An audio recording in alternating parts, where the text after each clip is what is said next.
পশ্চিমবঙ্গে trust ডিডের certified copy কিভাবে তুলবেন। অনেকের অনেক কোয়ারি থাকে বা ম্যাক্সিমাম যেটা ভুলটা করে থাকে বা অনেকে বিভিন্ন রকমভাবে চিন্তায় পড়ে যায় বা কেউ সেটাকে নিয়ে হেল্প করতে পারে না, সেটা হচ্ছে ট্রাস্ট ডিডের সার্টিফাইড কপি। জায়গা জমি সার্টিফাইড কপি তো যে কেউ তুলে দিচ্ছে, কিন্তু ট্রাস্ট ডিডের সার্টিফাইড কপি তুলতে পারছে না বা এই ট্রাস্ট ডিডটার সম্বন্ধে অনেকের অনেক অভিজ্ঞতা হয়তো নেই বা তারা জানে না কিভাবে কি করতে হবে। তো চলুন এই ভিডিওতে তাদের জন্য যারা ট্রাস্ট ডিডের সার্টিফাইড কপি তুলতে চাইছেন এবং কিভাবে তুলবেন।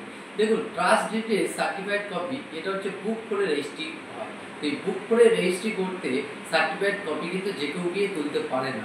তো এই সার্টিফাইড কপি যে অফিস থেকে রেজিস্ট্রি হচ্ছে সেই অফিস থেকে কিন্তু সেই ডিডের সার্টিফাইড কপি উঠবে এবং সেই সার্টিফাইড কপিটা তোলার জন্য সেই ডিডের যে মেন স্যাটেলার এবং আইডেন্টিফায়ার যে থাকছে তারাই কিন্তু সেই সার্টিফাইড কপির জন্য অ্যাপ্লিকেবল এবং তারা নিজেরা অ্যাপ্লাই করে সেই সার্টিফাইড কপিটা তুলতে পারবে। এবং সার্টিফাইড কপিটা কোথা থেকে তুলবে না, যে রেজিস্ট্রি অফিস থেকে ওই ডিডটা রেজিস্ট্রি হয়েছিল সেই রেজিস্ট্রি অফিসে অ্যাপ্লাই করে ওটাকে তুলতে হবে এবং সেটা একটা অ্যাপ্লাই কীভাবে করবেন সেটার জন্য একটা নির্দিষ্ট 10 টাকার একটা স্ট্যাম্প পেপার নিয়ে সেখানে হচ্ছে ডেট নাম্বার, ভলুম নাম্বার সমস্ত কিছু দিয়ে অ্যাপ্লাই করতে হবে সেই রেজিস্ট্রি অফিসে।